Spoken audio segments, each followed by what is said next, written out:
Ce jeudi a marqué la reprise de la contestation contre la loi travail. À Saint-Nazaire, on a compté environ 800 manifestants. À Nantes, ils étaient 4000. Le reportage d'Éric Egon et Jean-Michel Naga. Ils étaient près de 4000 manifestants à défiler dans les rues de Nantes ce jeudi. Une manifestation contre la loi travail organisée par les principaux syndicats, CGT, FO, FSU, UNEF et Solidaire, qui espèrent remobiliser après la pause estivale. Bien entendu, nous n'allons pas relancer la mécanique des journées d'action à répétition semaine après semaine. Nous ne sommes plus au printemps. Mais il faut que le gouvernement comprenne bien qu'il a un chewing-gum au basket et nous serons là pour empêcher que les conditions de travail soient détériorées et se détériorent pour les salariés. Cette loi qui était mauvaise avant l'été, elle est vraiment mauvaise encore à cette rentrée, donc on va continuer à essayer de mobiliser au maximum.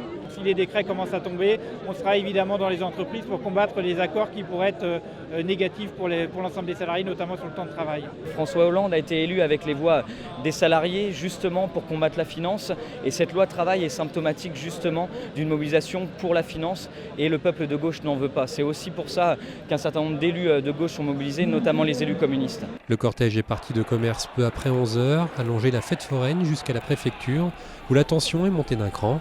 Jet de projectiles contre jet d'eau et lacrymo. La manifestation a ensuite pris le cours des 50 otages et s'est terminée dans le calme, place du commerce vers 13h. Le trafic de la Tanne a repris vers 14h. Selon la police, 3 manifestants ont été interpellés. Suite à la prochaine évacuation des camps de réfugiés de Calais et de Paris, l'État va devoir trouver des places d'hébergement pour les migrants.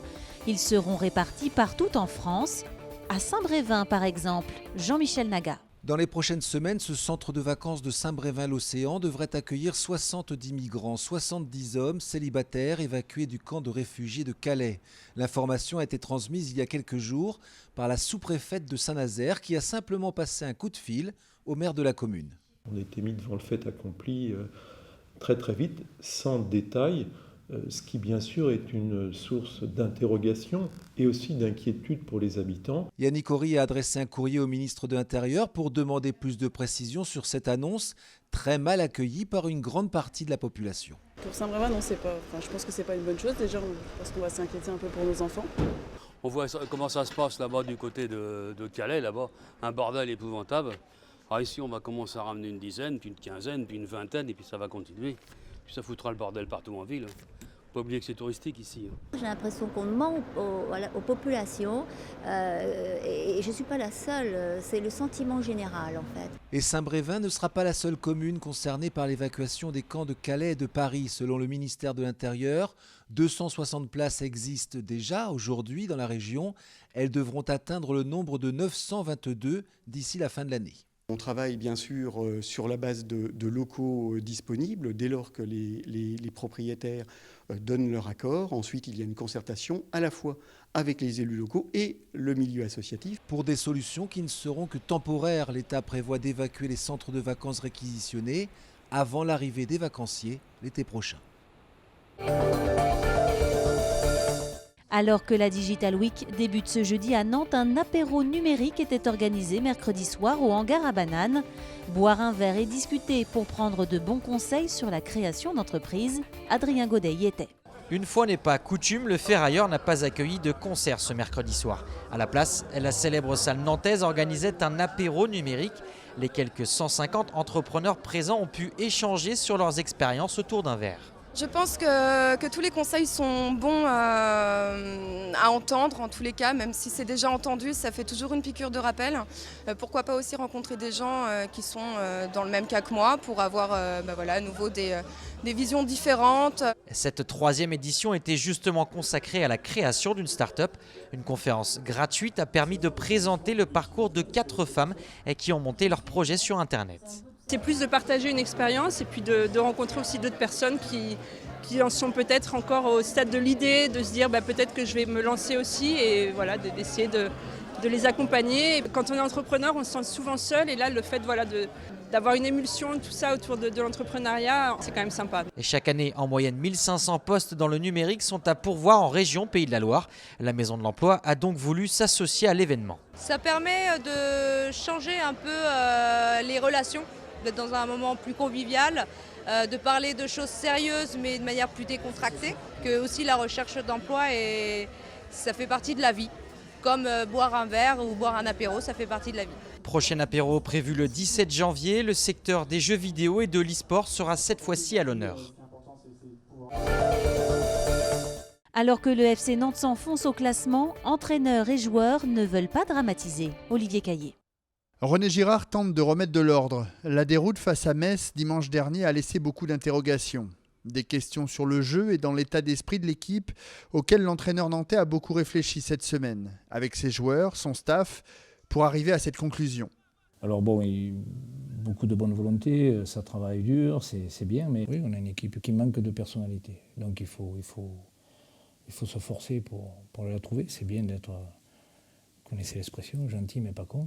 Il y a des moments où il faut aller chercher autre chose, il faut sortir un petit peu de sa carapace et ça, pour l'instant, on ne l'a pas, quoi. Et c'est pourtant ce qu'ils vont devoir trouver rapidement pour tenter de relancer la machine après 3 défaites consécutives. Le déplacement à Nancy, relégable également, est une opportunité. Mais pour cela, il va falloir retenir la leçon messine. On n'a pas fait le match qu'il fallait pour l'emporter. Après, je pense qu'on aurait pu mériter mieux suite à notre début de match qui n'est pas mauvais. Maintenant, comme je l'ai dit, il y a énormément de nouveaux joueurs dans l'effectif. Il faut laisser le temps de tous se comprendre et apprendre à connaître nos partenaires. Maintenant, je pense qu'au fur et à mesure des semaines, ça va s'améliorer. Sous peine de connaître une saison compliquée et bien loin du top 10. Les icônes, ces objets de culte précieux, sont l'objet d'une exposition au Château des Ducs à Nantes jusqu'au 13 novembre. Benoît Balti.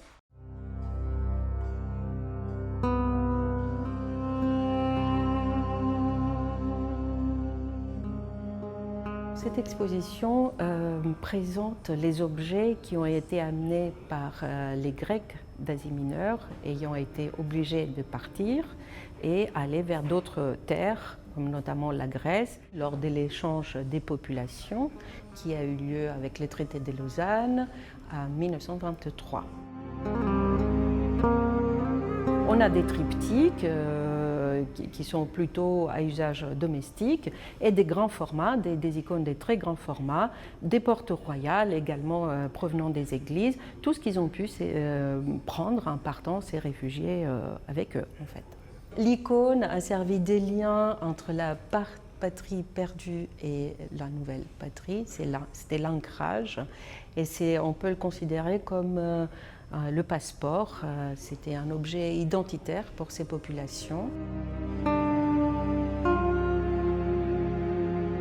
L'ambition de l'exposition, ce n'est pas de montrer qu'il y a des belles icônes, des beaux objets, mais surtout la douleur et les déchirements qui provoquent un départ forcé, donc immigration subie, et faire perpétuellement pendant toute l'exposition des petits clins d'œil et des rappels et des comparaisons entre ce qui s'est passé dans le passé et ce qui se passe dans le présent.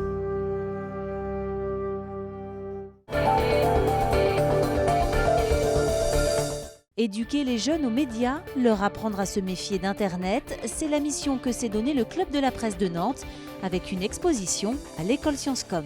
Dans le cadre de la Nantes Digital Week, vous proposez une exposition, le Club de la Presse. Est-ce que vous pouvez me la présenter, Thierry ?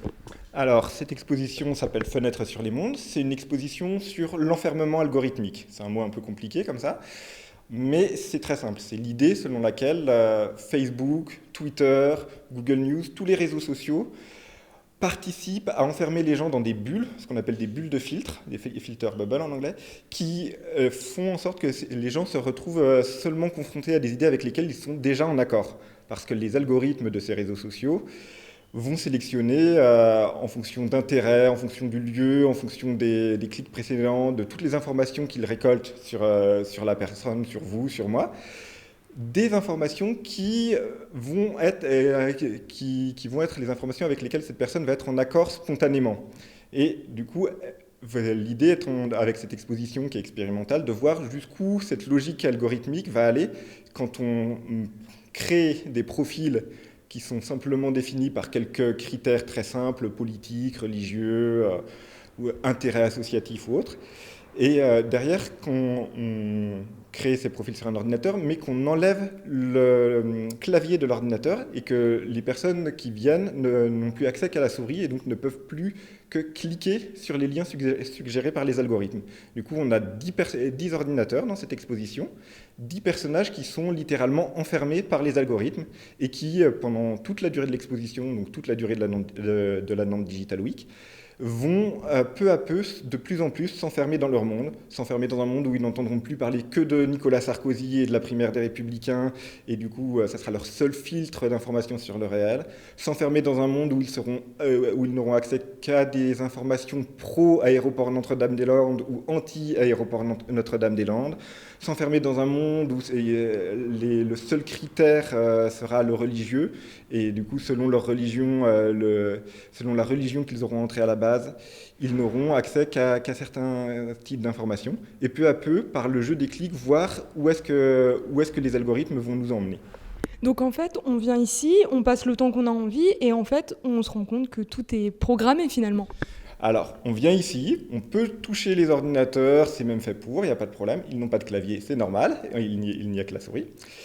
Et derrière, l'idée est que les gens puissent se rendre compte justement de ces algorithmes, puissent ouvrir une fenêtre sur des mondes qu'ils n'ont pas l'habitude de voir, puissent entrer dans la tête de gens qui normalement avec lesquels ils n'auraient pas forcément d'atomes crochus, avec lesquels ils ne discuteraient pas normalement, pour voir leur vision du monde et voir aussi pourquoi parfois ils ont l'impression que tout le monde est d'accord avec eux ou que les médias sont tous en désaccord avec eux.